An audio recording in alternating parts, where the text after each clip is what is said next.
Hi అండి, నమస్తే. Welcome back to my channel. ఇవాల్టి వీడియోలో బెల్లం రవ్వ లడ్డూలను ఎలా చేయాలో చూపిస్తాను.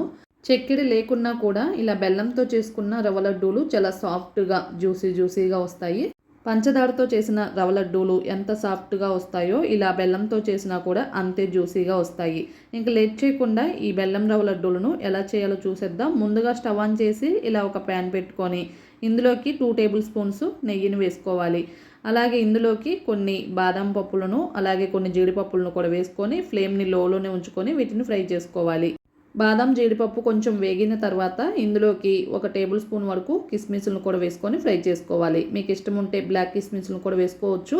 ఇక్కడ చూడండి, ఇవన్నీ చక్కగా ఫ్రై అయిపోయాయి కదా. వీటిని ఇలా ఒక బౌల్లోకి అయితే తీసుకొని బౌల్ను పక్కకు పెట్టుకోవాలి. ఇప్పుడు మరలా అదే ప్యాన్లోకి 1 కప్పు వరకు సూజీ రవ్వని, అంటే ఉప్మా రవ్వ అంటాం కదా, ఆ రవ్వను వేసుకొని ఫ్లేమ్ని లోలోనే ఉంచుకొని రవ్వ కమ్మటి వాసన వచ్చేంత వరకు ఇలా నిదానంగా, ఈ రవ్వ వేగితే మనకు కమ్మటి వాసన అనేది వస్తుంటుంది. అంతవరకు ఇలా నిదానంగా లో ఫ్లేమ్లోనే ఫ్రై చేసుకోవాలి. హై ఫ్లేమ్లో పెట్టామంటే రవ్వ మాడిపోతుంది. ఇక్కడ చూడండి, రవ్వ కమ్మటి వాసన వస్తుంది. అలాగే లైట్గా కలర్ కూడా చేంజ్ అయిపోయింది. ఇప్పుడు ఇందులోకి 1 కప్పు పచ్చి కొబ్బరి తురుమును కూడా వేసుకొని ఫ్రై చేసుకోవాలి. ఈ రవ్వలోకి ఈ కొబ్బరి అంతా చక్కగా మిక్స్ అయ్యేలాగా నిదానంగా లో ఫ్లేమ్లోనే కలుపుకుంటూ ఉండాలి. ఆల్రెడీ మనకి రవ్వ ఫ్రై అయిపోయింది కాబట్టి ఆ వేడికే కొబ్బరి కూడా చక్కగా ఫ్రై అయిపోతుంది. మనకి కొబ్బరి వేగటానికి పెద్దగా టైం అయితే పట్టదు. ఇక్కడ చూడండి, కొబ్బరి కూడా చక్కగా ఫ్రై అయిపోయింది. అలాగే లైట్గా కలర్ చేంజ్ అవుతుంది. వెంటనే స్టవ్ ఆపేసి ఈ రవ్వ కొబ్బరిని ఇలా వేరొక బౌల్లోకి అయితే ట్రాన్స్ఫర్ చేసుకొని ఈ బౌల్ను పక్కకు పెట్టుకోవాలి. ఇప్పుడు పాకాన్ని ప్రిపేర్ చేసుకోవడానికి స్టవ్ మీద అదే ప్యాన్లోకి 1 కప్పు వరకు తురిమిన బెల్లాన్ని తీసుకోవాలి. మీరు ఈ బెల్లానికి బదులుగా పంచదారనైనా వాడుకోవచ్చు, అది మీ ఆప్షనల్ అండి.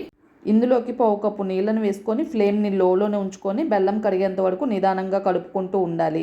ఇక్కడ మనం తీసుకున్న 1 కప్పు రవ్వకి 1 కప్పు బెల్లం కరెక్ట్గా సరిపోతుంది. ఒకవేళ మీరు తీపి కొంచెం తక్కువ కావాలి అనుకుంటే 1/2 కప్పు తగ్గించుకొని 3/4 కప్పు వరకు తీసుకుంటే సరిపోతుంది. మనం మధ్య మధ్యలో కన్సిస్టెన్సీని చెక్ చేసుకుంటూ ఉండాలి. ఇక్కడ చూడండి, పాకాన్ని ఇలా వేళ్ళతో పట్టుకొని చూస్తే మనకి ఇలా సింగిల్ థ్రెడ్ కన్సిస్టెన్సీ లాగా, ఇలా తీగ పాకం లాగా రావాలి.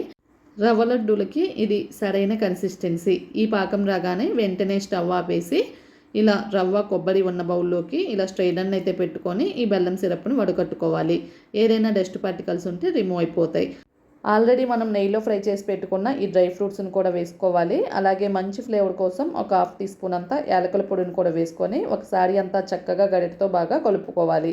మనం ముందుగానే చేయి పెట్టామంటే బెల్లం సిరప్ వేడిగా ఉంటుంది కదా, చేయి కాలుతుంది. అందుకని ఇలా గరిటెతో చక్కగా మిక్స్ చేసుకోవాలి. ఇలా గరిటెతో బాగా కలుపుకున్న తర్వాత చేతితో కూడా ఒకసారి అంతా చక్కగా కలుపుకొని మనం లడ్డూలను ఏ సైజులో చేసుకుంటామో ఆ సైజుకు తగ్గట్లుగా ఇలా రవ్వనైతే చేతిలోకి తీసుకొని ఇలా ప్రెస్ చేసుకుంటూ లడ్డూలను చేసుకోవాలి. ఇన్ కేస్ మీకు ఏమైనా కన్సిస్టెన్సీ గట్టిపడిపోయి లడ్డూలు రానట్లుగా అనిపిస్తే ఇందులోకి 1/2 కప్పు గోరువెచ్చటి పాలను తీసుకొని కొంచెం కొంచెంగా వేసుకుంటూ లడ్డూలను చేస్తే ఈజీగా వస్తాయి.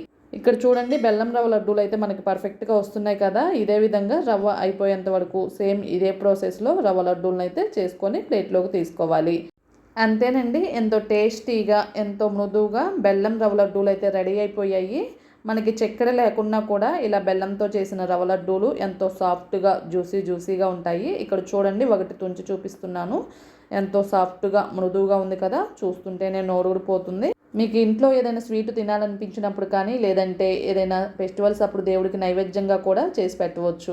ఆల్రెడీ మన ఛానల్లో పంచదార రవ్వ లడ్డూలను చేశాను. మీకు ఆ లింకును నేను డిస్క్రిప్షన్ బాక్స్లో ఇస్తాను. మీకు యూజ్ అయ్యిద్ది అనుకుంటే ఒకసారి చెక్ చేయండి. వీటిని ఇలా ప్రిపేర్ చేసుకొని ఒక ఎయిర్టైట్ కంటైనర్లో పెట్టుకుంటే 20 డేస్ వరకు స్టోర్ చేసుకోవచ్చు. పిల్లలకి స్నాక్స్ బాక్స్లో కానీ ఈవినింగ్ టైం స్నాక్స్లో అయినా ఇవ్వచ్చు. ఇంక లేట్ చేయకుండా మీరు కూడా ఈ సాఫ్ట్ అండ్ జ్యూసీ బెల్లం రవ్వ లడ్డూలను ఒకసారి ట్రై చేసి టేస్ట్ ఎలా వచ్చాయో కామెంట్ బాక్స్లో మీ ఫీడ్బ్యాక్ని తెలియచేయండి.